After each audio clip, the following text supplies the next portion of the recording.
Hey, what's up, guys? The Catalyst47 here, back with another video. So, guys, what I want to show you guys today is my updated Dragon Link deck profile. I wait after a few weeks ago. Was it like maybe like 2 weeks ago? I saw that Gabriel Nets, one of the famous players, top players, and I don't know if I forgot what country he's from. I think it's Brazil, um, but I think he played in Europe in that one extravaganza or something. But he used Dragon Link. That's just after the ban list and everything, and he posted his deck profile on their own channel. And I thought it was an interesting take on it, so I decided to basically. I did base my deck off of his. I made a few small changes, and I took it to locals last week and this week. Last week, there was how many players? I think it was like around mid 30s, like 35, 40. Like our locals is actually pretty big. It has a lot of people. So it was like between 35 and 40 people, and I got 7th place. So it's like a top 8. Kind of sucks that only top 6 got prizes. I was so upset, but I guess it is what it is. And it was still, I had a lot of fun playing the deck, and I think getting 7th place, I think is still pretty good for Dragon Link, especially after getting nerfed. This week I went yesterday, and it wasn't really the deck's fault. I kind of misplayed a couple times and costed me a couple of games early on, so I ended up dropping out after like the 3rd or 4th round. It was the 3rd round because I already lost twice. So I definitely, like, one misplay cost me one of the matches on the 2nd round, so I would have been 2-0, and I definitely would have kept playing. If I had lost the 3rd round, I would have still kept playing because you can still have a chance to top. Um, but yeah, since I lost the 3rd game, I don't really think I misplayed too much in the 3rd game. Maybe it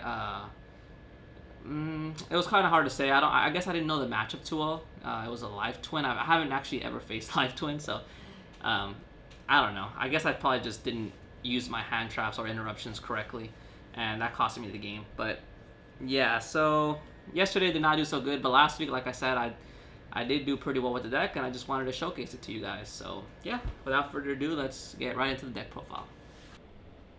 Alright, guys, so let's get started with the deck profile.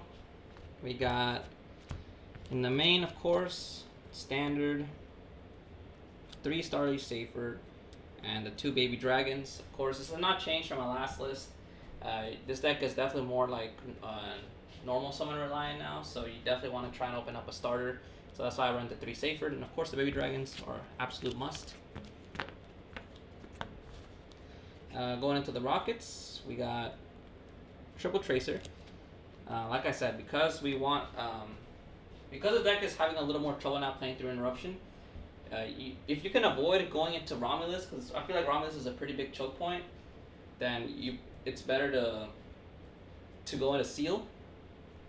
I feel like having 3 Tracer is definitely necessary in order to, because if you draw it, then you don't have to go into Romulus. So I think it works out. It works out pretty well.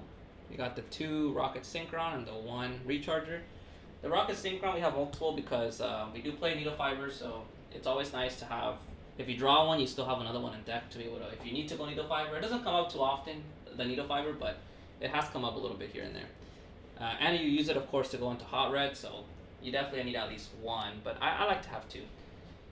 It's also a good normal summon if you have one of the level 7s in the graveyard to be able to go into 8 Synchro. So then we got the Recharger, of course. Helps you play with the Striker Dragon. If you're able to get Striker Dragon back into the deck with like Chaos Space or something, then the Recharger most likely will come up, and you'll be able to bring out any other monster, any other Dark Dragon. So yeah, those are the necessary rockets. Then we go into the non-rocket monsters. We got Absorauter, 2 of them, and we got the 2. I'm just gonna put these other 2 here as well. The 2 Noctivision. This is one of the changes I did to my list compared to Gabriel Nets. He was playing 3, which I personally do not like. I feel like it's too many level 7s to have, and you don't want to draw too many of these without drawing an extender. So, and 2 has worked out very well. Like I don't really ever see like 2 of these or 2 of these. So, and of course adding a 3rd one is going to increase that chance. So I think 2 and 2 is the perfect ratio for me. But Absorauter you want 2 now because it's a good extender. If you have a rocket, it's basically you don't have to go into Romulus if you have a rocket with Absorauter, because Absorauter will just search. So Oh, and it also makes it easy to side out because if when you're going second, it's easy to side out one Absol You just need one, but having two helps you going first a lot if you have another rocket. So, yep, that's it for that. And Noctivage is just a very good card, of course. Then we got the Chaos Dragon Levineer and the Red Ice Darkness Metal. Gabriel Nets was not playing the Red Ice Darkness Metal. This is supposed to be the third Noctivision. That's what I switched out myself. Red Ice Darkness Metal, it's just, I don't know. I really like the card. It's a good extender. And it did come up a couple games where it basically saved me the game. It's just a very good card. Being able to bring out any dragon, it's just so good. Can bring back Hot Red, can bring back Savage, so really good stuff. And then Levineer, of course, is a staple in Dragon Link decks. So that's it for that. Then we got the one chamber. I'm only playing one in the main, but I do have a second one in the side for when I'm going first. I don't think you really want to try and have more interruptions. To make the deck better going second in game one, I needed to cut a few cards and add in more hand traps, which is, like I said, something I picked up from Gabriel Nets' video. That's what he was doing. So yeah, one chamber is fine. Then going into the hand traps, we got triple Ash Blossom. Just the most standard hand trap. It covers a lot of decks and it covers so many effects. So I think it's absolute must. It's not a darker light, but it doesn't really. It's just so good that I feel like you need to play it. Then the 3 Nibiru. It's a light monster to be able to get it off Chaos Ruler, and it actually surprises people because most people are not maining Nib right now. So sometimes it has come up where Nib does help me win the game or help me stall out my opponent long enough for me to get resources and win the game.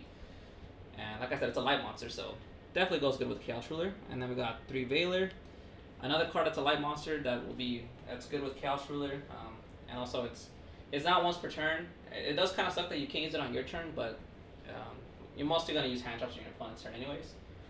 But yeah, Effect Veiler not once per turn, so if you have multiple, they will all be live. And yeah, it's just a good interruption card. And then 2 Skullmeister.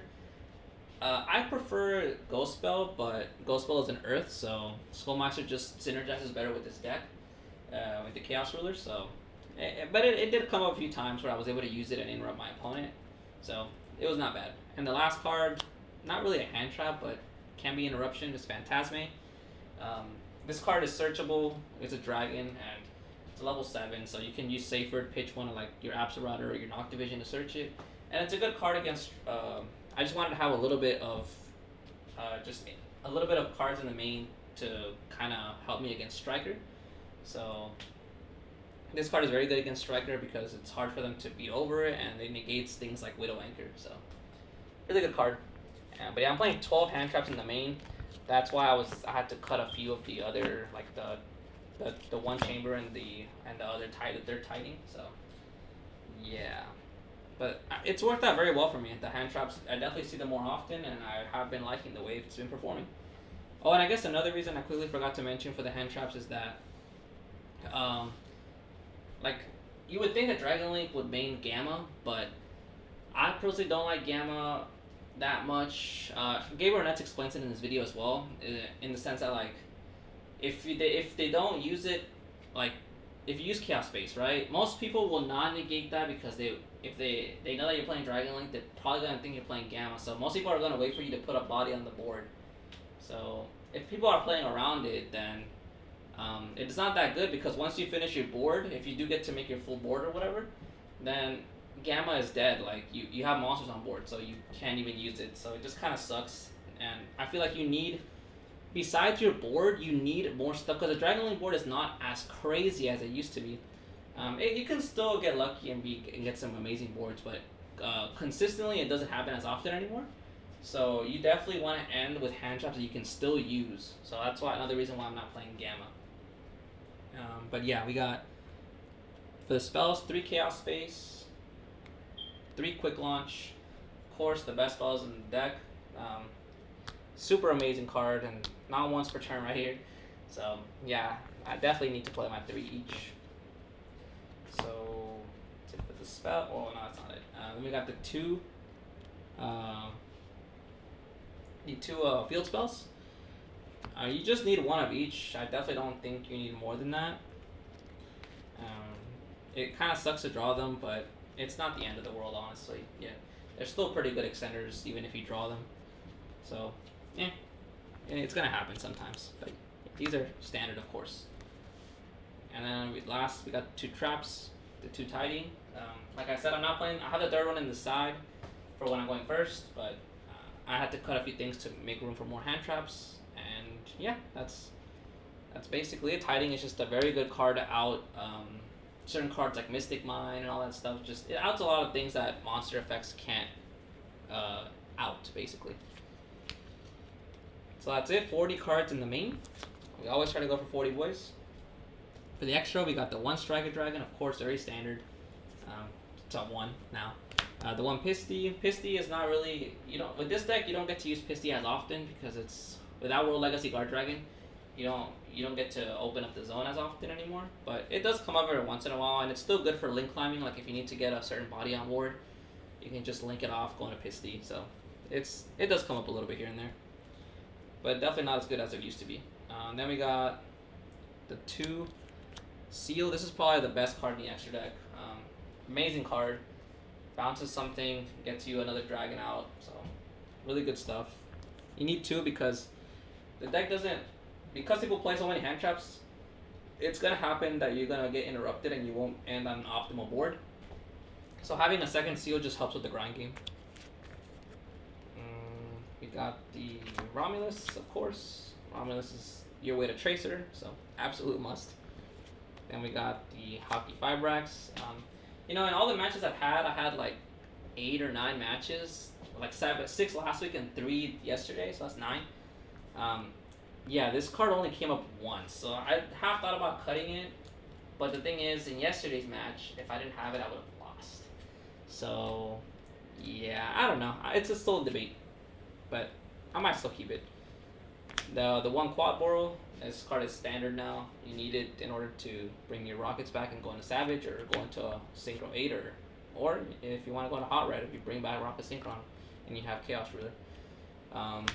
The 1 IP, this card is a pretty good card to go into, and you can go into it after using Tracer's Effect because it's dark, and it helps. It basically gives you more interruption. One of the boards that you can end with is like Seal with like IP.